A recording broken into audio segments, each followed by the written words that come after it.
A gente tem que retomar junho de 2013, as jornadas de junho de 2013, né? Foi quando o eleitor, ele tirou o que eu chamo de dissonância cognitiva. Porque o eleitor falava mal das políticas públicas e gostava dos políticos. Então ele criticava os políticos, gostava dos políticos e criticava saúde, educação, etc.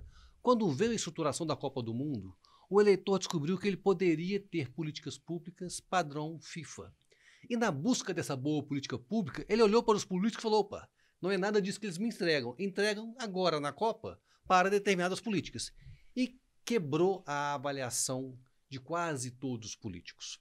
O presidente que tinha 80% à época passou a ter menos de 20% de aprovação. Governadores, a mesma coisa. Então a classe política pagou junto junho de 2013, independente de ideologia, de lado, de partido. Isso desnorteou todo mundo. Cacete generalizado. Veio em 2014, uma eleição muito apertada, uma vitória de última hora da Dilma. Logo depois, o desgaste do PT até chegar na retirada da Dilma. E eu tenho um ponto importante, eu não acho que foi golpe, eu acho que a Dilma foi retirada do poder. Sim, por uma estrutura partidária, um julgamento político, mas que ela deu motivos para isso. A ausência de protagonismo político dela levou à retirada dela do poder. A partir daí, novas denúncias de corrupção e o brasileiro chega em 2018 com raiva da política.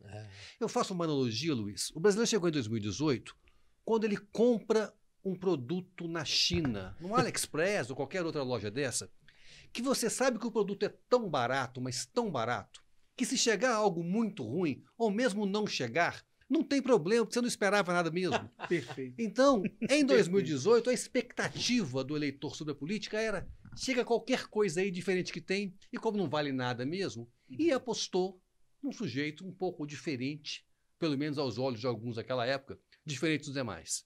Então o eleitor votou com fígado, o eleitor votou com ódio. Aí é muito interessante.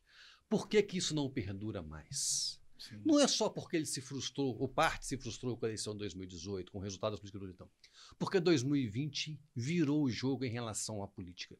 Em 2020, Luiz e Guilherme, o eleitor tinha 3 medos. O que a pandemia fez com a gente? Tinha medo de morrer, o medo da fome, o medo do desemprego. O que a gente tem na vida? A vida, os alimentos do dia a dia e o nosso trabalho. E a pandemia ameaçou as 3 coisas ao mesmo tempo. E o eleitor olha e fala assim, quem vai me acudir agora? Olhou para o presidente, ele chamava de mimimi.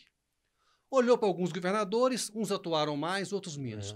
Mas os prefeitos, vários deles, foram os protagonistas do cuidado da pandemia na sociedade. E os que fizeram isso bem, os que demonstraram empatia, que demonstraram que estavam sentindo a dor do eleitor naquele momento, ganharam um protagonismo e ganharam muito em avaliação. Perfeito. E o eleitor percebeu, então, que a política faz diferença para ele. Quando o gestor se preocupa comigo, eu estou mais bem protegido. Quando o gestor renega o meu problema, não tem empatia, eu estou ao léu, contando apenas com a ajuda de Deus. Nesse sentido, então, nós chegamos em 2022. Sim. Com o eleitor, então, avaliando políticos e avaliando políticas. E aí está a dificuldade do atual presidente. Porque pós-pandemia e pós tudo que aconteceu de 2018 para cá, viver no Brasil hoje está muito difícil. Ainda mais por azar do Bolsonaro, que vai disputar a eleição contra um ex-presidente. Então é a primeira vez na história que nós temos um presidente em exercício concorrendo com um ex-presidente. E qual que é o cálculo natural do eleitor? Comparar como era a vida com um, como é a vida com outro. Então, ele vai esperar. Eu era mais feliz? Tinha mais acesso a bens de consumo? Eu pensava no amanhã, tempos atrás? E hoje, eu estou feliz? Eu tenho acesso a bens de consumo? Eu faço planos sobre o amanhã?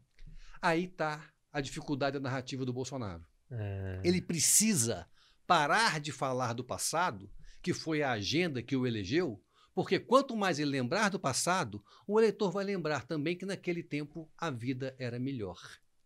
Então ele precisa defender o presente e justificar por que alguma coisa não aconteceu no seu governo.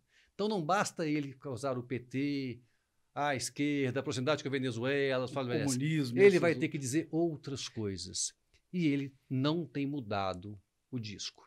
Isso mostra, então, uma certa estabilidade na competição. Quando a gente olha as séries históricas de pesquisa, a gente vê que os números estão mais ou menos iguais. A avaliação do Bolsonaro entre 50% e 60% de ruim e péssimo, e Lula com 45% dos votos, e Bolsonaro com 25% dos votos. Esse é o cenário que vem desde julho de 2021. Então, há quase 7 meses que os números estão muito estáveis em todos os institutos de pesquisa.